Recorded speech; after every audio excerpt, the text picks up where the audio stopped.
표제 보세요. 표제. 자, 앞 시간이에요.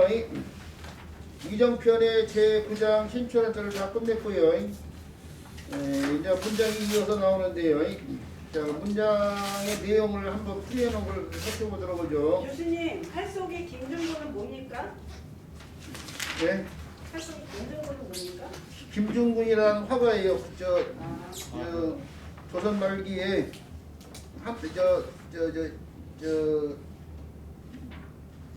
일제 강점기에 활동했던 우리 풍속가를 많이 그렸던 화가예요. 이분이 풍속가가 굉장히 교육 자료를 많이 쓰이고 있어요. 네.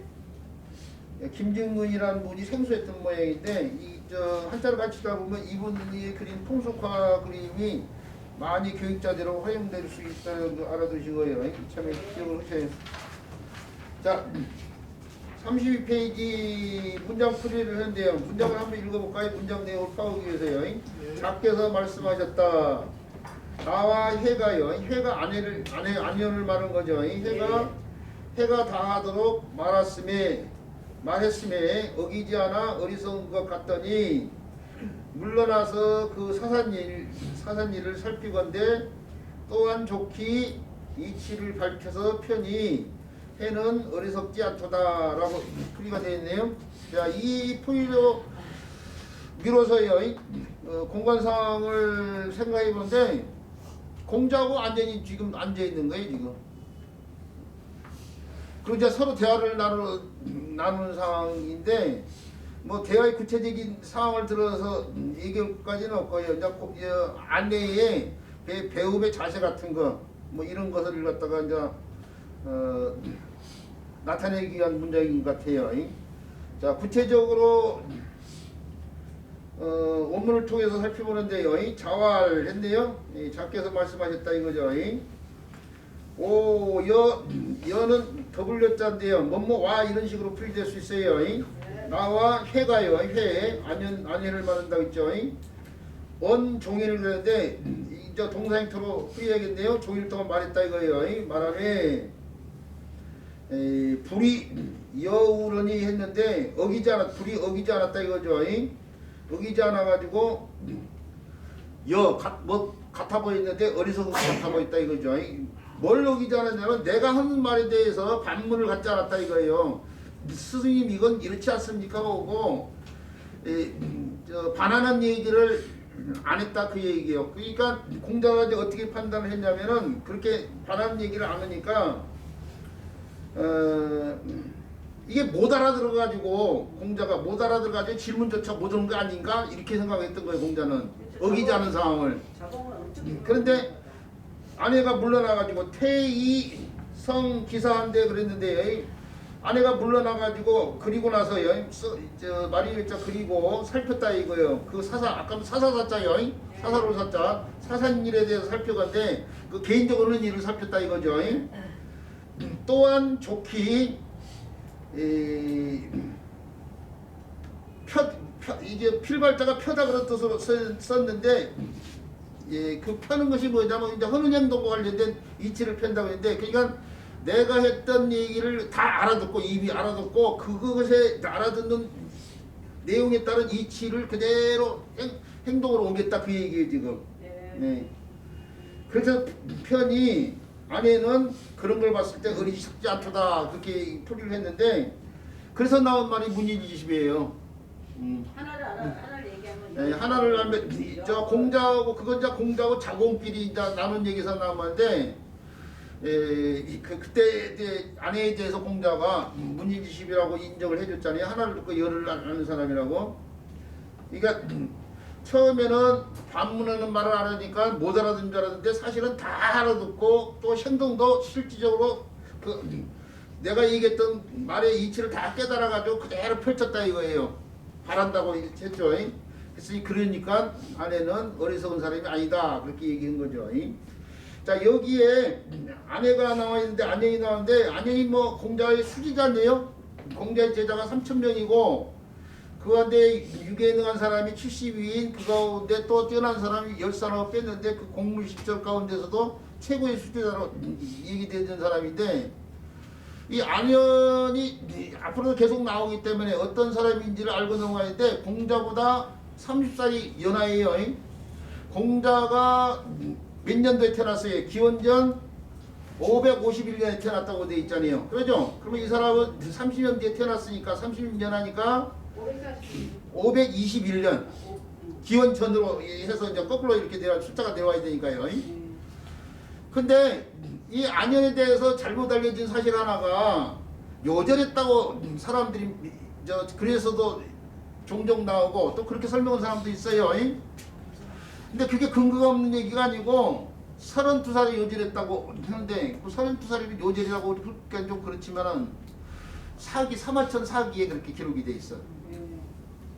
그런데 그게 잘못된 기록이다 이거예요. 모든 기록물이 다 옳은 건 아니야. 인터넷 들어가가지고 한자 관련된 자료 들여다보면은 엉터리들이 얼마나 많은지 하여튼간 그래놓고 뭐 한자 박사라고 하고 뭐 자기 한자의 특별한 뭐 비법을 설명하느냐 뭐 그게 그런 사람들이 부지기수 많거든요. 제가 30년 동안 문자를 공부하다 보니까 한자에 대해서만큼은 보는 눈이 있잖아요. 근데 잘못된 정보가 너무 많아요. 아 이걸 다른 사람이 들여다보면 정말로 많이 혼동이 되었구나, 혼선이 일어나겠구나, 뭐 그런 글들을 많이 볼 수 있는데 이제 옛날 글 가운데서도 그런 부분이 있었던 거예요. 사마천 사기에도요. 실질적으로 아내는 41살에 죽었다고 알려져 있어요. 이제 그것이 어떻게 알 수 있냐면 논어 자체에서 드러나요. 논어 자체에 아내의 아버지가 알로 아니야 알로?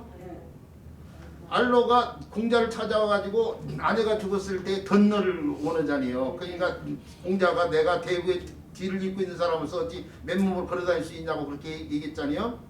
그리고 또 논어에도 나오잖아요. 아내가 죽었을 때 천상녀 샀다. 천상녀라는 말을 두 번이나 쓰잖아요. 하늘이 나를 버렸다고.